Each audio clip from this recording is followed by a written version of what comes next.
نحمده ونستعينه ونستغفره ونعوذ بالله من شرور أنفسنا ومن سيئات أعمالنا من يهده الله فلا مضل له ومن يضلل فلا هادي له وأشهد أن لا إله إلا الله وحده لا شريك له وأشهد أن محمدا عبده ورسوله يا أيها الذين آمنوا اتقوا الله حق تقاته ولا تموتن إلا وأنتم مسلمون يا أيها الناس اتقوا ربكم الذي خلقكم من نفس واحدة وخلق منها زوجها وبث منهما رجالا كثيرا ونساء واتقوا الله الذي تساءلون به والأرحام إن الله كان عليكم رقيبا يا أيها الذين آمنوا اتقوا الله وقولوا قولا سديدا يصلح لكم أعمالكم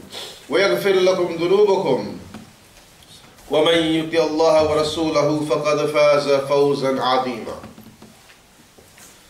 فإن أصدق الحديث كتاب الله وخير الهدي هدي محمد صلى الله عليه وسلم وشر الأمور محدثاتها وكل محدثة بدعة وكل بدعة ضلالة وكل ضلالة في النار. My dear respected brothers and sisters in Islam, Allah Jalla wa Ala, He mentioned in Surah Al-Baqarah, He said, يُؤْتِ الْحِكْمَةَ مَنْ يَشَاءُ وَمَنْ يُؤْتَ الْحِكْمَةَ فَقَدْ أُوتِيَ خَيْرًا كَثِيرًا وَمَا يَذَّكَّرُ إِلَّا أُولِي الْأَلْبَابِ. Which means that He, Allah Jalla wa Ala, has granted wisdom to whomever He pleases, and to whom He gives wisdom, a hikmah, they are granted a very great overflowing benefit. But none will truly grasp this message except the people of understanding, the people who possess knowledge. This ayah was revealed to show to the companions of the Messenger sallallahu alaihi wasallam the importance of seeking knowledge and understanding of the religion of Islam. Seeking understanding then gives wisdom, and when you attain or you achieve the wisdom, then you are able to go back to your life in a more peaceful, in a more in a way in which there is ease in your life, no hardship, peace and no war. You will understand the purpose of your creation and the purpose of things around you and why trials come your way and how to deal with it. So without this wisdom, you are void of understanding of this religion. And when you are void of understanding of this religion, then you have opened yourself to destruction. Allah's Messenger sallallahu alaihi wasallam, he used to mention every Friday in the Khutbah al-Hajjah the same things which I mentioned to you today as well, or I read every time I come here to do Jummah. Where Allah Jalla wa Ala said, وَخَيْرُ كَلَامِ كَلَامُ اللَّهِ, that the best speech is the speech of Allah. And after that, وَخَيْرُ كَلَامِ كَلَامُ اللَّهِ وَأَحْسَنُ الْحَدِيثِ قَوْلُ رَسُولُ اللَّهِ صَلَّى اللَّهُ عَلَيْهِ وَسَلَّمَ. And the best speech is the sayings of Muhammad sallallahu alaihi wasallam. This is the best. Why is it the best? Why did Allah Jalla wa Ala make these two the best speech, the best words? Why? Because they are words of wisdom and wise. They have understanding, and they will give us the tools that we need for our daily lives. Allah Jalla wa Ala has made it obligatory upon every single Muslim, male or female, to attain a basic understanding of the religion. What does he mean by a basic understanding of the religion? He means by this a basic understanding of this religion, that amount of knowledge which you need to fulfill all the obligations that Allah has obliged you to carry out and do. To seek that level of knowledge which allows you to understand what is haram and what is halal. What will cause disunity amongst the Muslim Ummah and what encourages the unity amongst the Muslim Ummah. So this means we Muslims are not left alone to just come to this earth, be born, live, eat, sleep, work, and play and die. No. There has to be, in every single section of community of our lives, in whatever area of area we work in, there has to be knowledge sought. So for example, we may have businessmen amongst us here. It now becomes incumbent upon them, or an obligation upon them, to learn the halal and the haram regarding the business that they are doing. If they choose to remain ignorant and not seek that knowledge, not study it, and then they oppress people through their business transactions, then they will be held responsible. And Allah will hold them to account for this. So many of us want to get, those who are not married want to get married, or many of us are already married.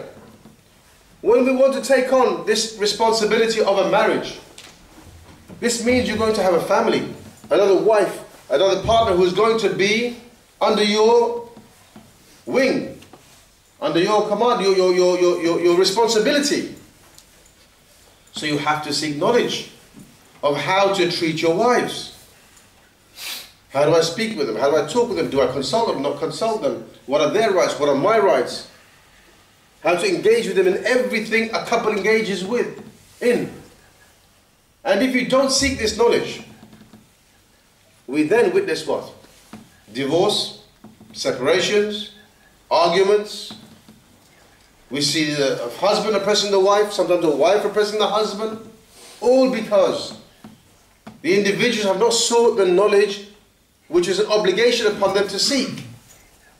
In some cases, we do seek the knowledge that we need for the very responsibility that we are embarking upon in our lives. Sometimes we do that, be it marriage, or now we've got children, right now seek knowledge of how to raise children, job, in business, or perhaps working in the community. We did seek knowledge. And we sought knowledge, but we found still we found oppression. We still find the husband oppressing the wife after he sought knowledge. Or the wife oppressing the husband after she sought knowledge before marriage. Or a person in a business transaction committing haram, oppressing and stealing and cheating in his transactions. We still find that sometimes. Why? This is another battle.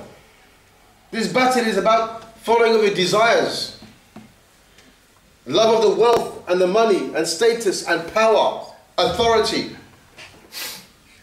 Arrogance comes in here as well. Pride, I'm not going to come down from my rights. She should give me my rights. Sometimes it's like this. So there are other areas. Can you see, my brothers? We need two things. We need a knowledge for every aspect of our lives that we live. Islamic knowledge on how to conduct it. And then we need sincerity, ikhlas in this. Sincerity in this will kill pride, arrogance, I'm right, you're wrong.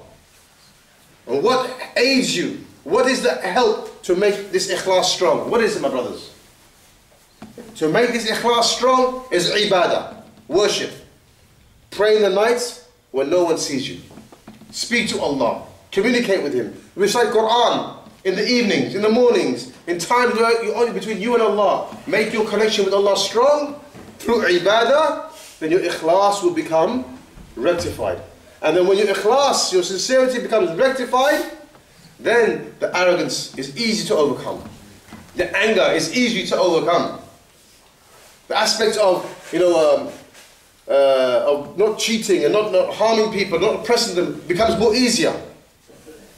And then on the other side, learning about the trade, learning about the responsibility that Allah has placed you under, seeking the knowledge. So these are the things, my brothers, I wanted to highlight today regarding the importance or the obligation of seeking knowledge. Also, we find from another angle now we find amongst the Muslim Ummah. And the Ummah is many. And there are numerous sects. Sufiya, Brelwiya, Deobandiyya, Ahmadiyya, Salafiyya. You find political sects, you find jihadi sects, Tafiri sects, you find, all sorts of different sects and groups in Islam. And we know only one form of Islam can be correct, not two. And if only one form of Islam can be correct, my brothers, then that means that Shaitan has deceived many. He has sent astray many, many, many, if only one form, one sect is the right sect. And we know that is true because Allah said in the Quran there's only one way. وَأَنَّ هَذَا صِرَاطِي مُسْتَقِيمًا فَاتَّبِعُوهُ وَلَا تَتَّبِعُوا السُّبُلَ فَتَفَرَّقَ بِكُمْ عَنْ سَبِيلِهِ. There's your ayah, there's your evidence. That verily my path, verily this is my path. The Messenger ﷺ explained to the Sahaba, the gathering. He had a staff in his hand. He drew one line, not two, three, one long straight line on the sand. He took the staff and he said, وَأَنَّ هَذَا صِرَاطِي مُسْتَقِيمًا. This is my path. Did he make two paths? Three? Four? Only one path. And he said, وَأَنَّ هَذَا صِرَاطِي. This is my path. And then to further emphasize that point, he said, he then drew paths going off that one right, off that one straight path to the left and to the right. And then he said, and this ayah in the Quran, وَلَا تَتَّبِعُوا السُّبُلَ. But don't follow these other ways, these other routes. And how many did he draw? Many, numerous. And he said, فَتَفَرَّقَ بِكُمْ عَنْ سَبِيلِي. If you do follow these ways, it's going to take you away from my one single straight path. This is a hadith in Sunnah Abu Dawud, and it's sahih. And a very interesting thing, at the end of the hadith it said, Nabi Sallallahu Alaihi Wasallam, he said that at the head of these paths going astray, the path, not the one straight one, the path going off of it, is a shaitan calling to it. So that's my point. That shaitan has deceived much of the Ummah of Islam. Has he deceived you and me? Some of us might find that a very hard pill to swallow. What, are you trying to say that most of this Ummah are astray? Unfortunately, this is the case. Allah Jalla wa Ala said in the Quran, لَوْ تَبَتَّ أَكْثَرَ مَنْ فِي الْأَرْضِ يَدِلُّونَكَ عَنْ سَبِيلِ اللَّهِ. If you were to follow most of them on the earth, they would send you astray from my path. In another authentic hadith, Nabi Sallallahu Alaihi Wasallam said, this Ummah, Muslim Ummah, will split into 73 sects. All of them will go to the fire except one. Except one. That shows you now, 72 got astray, one is going to be going to direct Jannah. So my brothers, we have to reflect, we have to understand. Seeking knowledge also applies here. In what is the correct understanding and the correct way of understanding my religion and implementing my religion. Because if you go astray in this latter example I've given you, then your outcome will be like 3 schoolgirls from Bethnal Green seeking knowledge on the internet, fall in the laps of the ISIS rhetoric, and they travel to Syria now. They lost this dunya and they lost their akhirah. Unless Allah guides them. What a huge, huge effect and harm they have put not only on themselves, but their parents and their families and all the Muslims of UK. Look at the effect from not seeking knowledge from the right sources, not seeking knowledge before embarking upon an action. And you have the so-called jihadi jump, taking the heads off of people, one after the other, innocent aid workers, journalists, Muslims, non-Muslims. They don't differentiate. Where is the limit of his and his leader's knowledge? Knowledge, my brothers, is not just what قال Allah, قال Rasul. That's knowledge. That's not the be-all and the end-all of knowledge, my brothers. Allah says this is haram. Oh, sorry. Allah says this is halal, permissible. The Rasul said this is permissible. Does that mean that that particular thing is permissible in every situation and every single time? If you haven't sought knowledge, you will say, yes, that's right. But if you sought knowledge from the right sources, you will understand, no. No. Just because Allah Jalla made something halal and permissible, and the Messenger said halal and permissible in something, doesn't make that thing permissible and halal in all situations and all times. I'll give you an example. As-salat, is it good or is it bad? It's good. Is it permissible or is it haram? It's permissible. Is it wajib? Is it, mustahab? It's wajib salat. We have to pray 5 daily prayers. But if somebody wants to pray now, it's salat al-fajr, before the sun has risen, it's haram. You see my point? Like that's just a simple example. But there are many examples like this. The ulama of usul explain that the hukm of something, of being halal and haram, permissible and impermissible, is not dependent solely and only upon what Allah has said or what the Messenger said. It also has to look at other variables, like at the time and the situation and the consequences. So for those who see that beheading is something, burning alive your enemy or Muslims is something permissible in Islam, because they brought some evidence, didn't they? You saw the evidence they brought Imam Nawawi. This is an example. What I'm trying to lead to is an example of that incident. They brought that evidence. But does that mean that it was permissible to do? Did they look at the consequences of their actions, which would then make it haram for them to do that now? They didn't look at the consequences. The timing. Is it the right time to do a thing like that, even if it was allowed? We say it's impermissible. It's haram. And that's the ijma', the consensus. But you'll find individual scholars who say, no, actually, we think it's allowed, but in this circumstance, that circumstance. So my point, my brothers, is seeking knowledge. If we do not seek knowledge from the right source, then we will go astray, and we will cause harm to ourselves, and we will cause harm to others. أقول قولي هذا أستغفر لي ولكم لسائر المسلمين.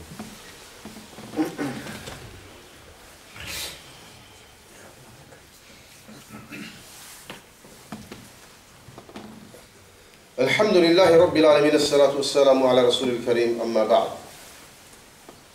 Shaitan has made sinning, ma'asiyatillah, pleasing to the ummah of Islam. There are leaders of various madhahibs and schools openly sinning, openly. And there are flocks, hundreds and hundreds and thousands of people following them, giving them money, making for them their institutes and pushing their madhab, their thinking. Just to give you a couple of examples. As you must have heard about this Nanga Peer in Pakistan. A Peer is somebody who is a religiously elevated person, a religious man, scholarly person, supposed to be a leader, a saint, a guide, and he's stark naked and he lives in a jungle somewhere. And people make pilgrimage to him. And they prostrate to him and they make dua asking him to fix their affairs. So you see how Shaitan has made pleasing sinning to the ummah of Islam? That's one example. Some of you may have heard of the Lambabal Peer, the long-haired Peer. We might have seen the videos. His hair is longer than from here to the end of the masjid. And he comes in with people carrying it behind him.